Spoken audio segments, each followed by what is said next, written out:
In this segment, we'll talk about ways to save you money and time in the kitchen and be more efficient. And it all starts with how you're storing things in your refrigerator and what you're doing with your produce and your fresh items when you come home from the store. A lot of people take all of their produce and the first thing they do when they get home is to put it away in the produce bins. We like to refer to those as the RIP drawers, and that's where vegetables go to, well, to perish. And you forget about them, and after you notice it's too late to do anything with them. They're wilty, they're slimy, and you've now lost your item to eat as well as you've thrown money away in the trash.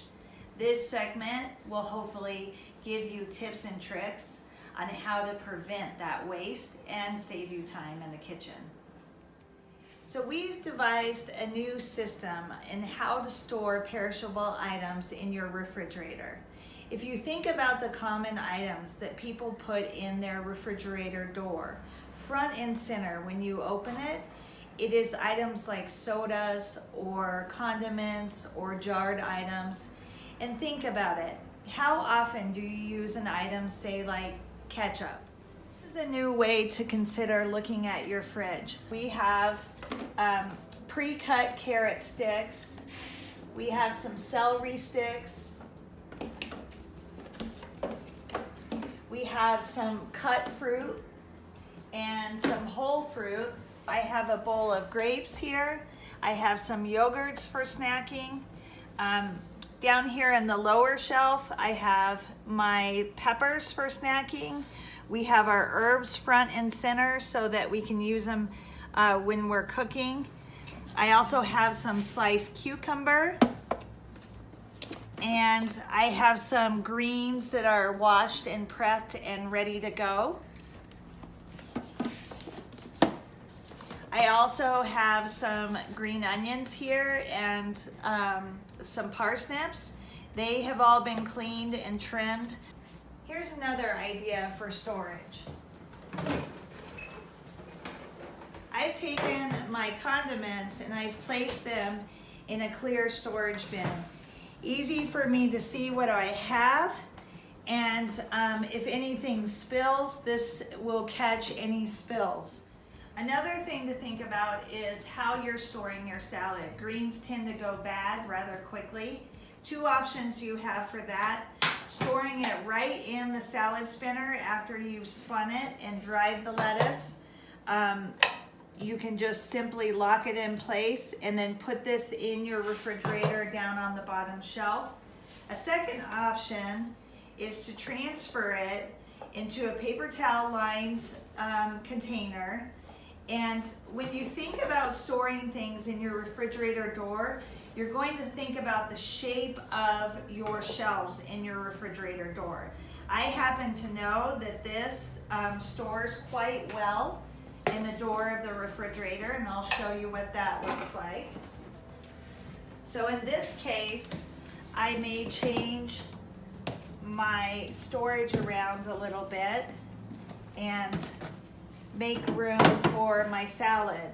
Square containers tend to work really well if you have shelves like this. So when you're shopping for your containers, keep in mind these round ones fit perfectly up here. As you're putting things away and you're preparing your produce to put it in your refrigerator, one thing that you want to consider is you want to work smarter, not harder.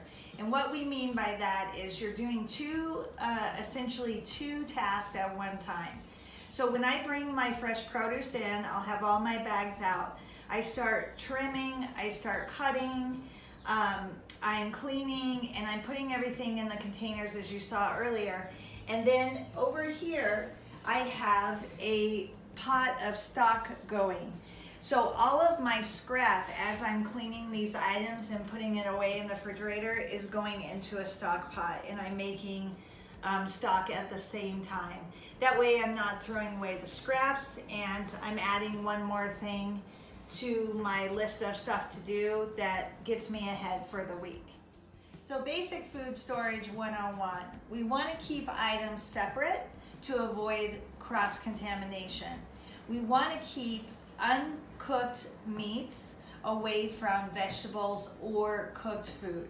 So storing in your refrigerator can help you keep those items separate and help keep your food safe. Let's take a look. We have our vegetables stored over here, our cut items ready to go. And in this drawer down below everything, we have our raw meats. That's making sure that anything from this raw meat would not contaminate some other prepared food or ready to eat food. So let's talk about dating our items. Another important aspect of organizing your fridge is making sure you know when to eat your leftovers. A simple way to do it is to always have some tape in your kitchen. I made this yesterday, so that is April 16th. I'm simply going to date the item with the prepared date, and now I know I have 6 days on this item according to restaurant standards to eat this item. So it's the day that you prepared plus 6 days, and I'll know that my leftovers are ready to be eaten up or go in the trash. To show you how successful having an organized fridge can be, let me show you how to make a quick salad from the ingredients that I have already organized in my refrigerator. First thing, my salad's all prepped and ready to go. It's been dried. I have added some radishes to it earlier, the green onions. So there is my base. I have some pre-cut fruit ready to go.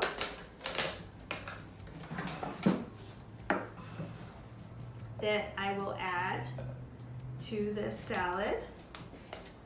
And mind you, all the work has been done, so we're very fortunate.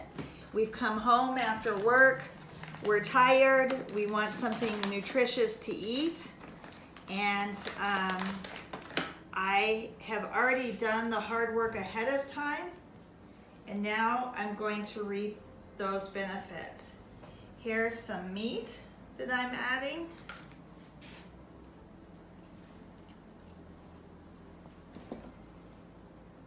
This is called prosciutto. If you have any other type of meat that you're interested in adding to a salad, you're welcome to do that as well. So we'll add a little bit of prosciutto here. I have a lemon. I can make a very simple vinaigrette. In this case, I'm just going to squeeze the lemon on. And I've already washed the citrus in my produce bin, so that's ready to go. So a little lemon juice, a little salt,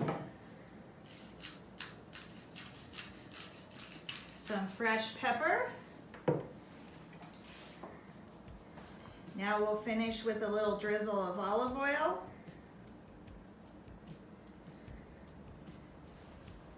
If you decided to come back and grab some herbs, you can definitely drop some herbs in here to finish this off. Mint goes particularly well with this dish, but I've got some flat leaf parsley here, and we're finished. Dinner's served. Who wouldn't want to eat that? So if you're looking for more tips on food safety in the kitchen, please consult the link we've provided below.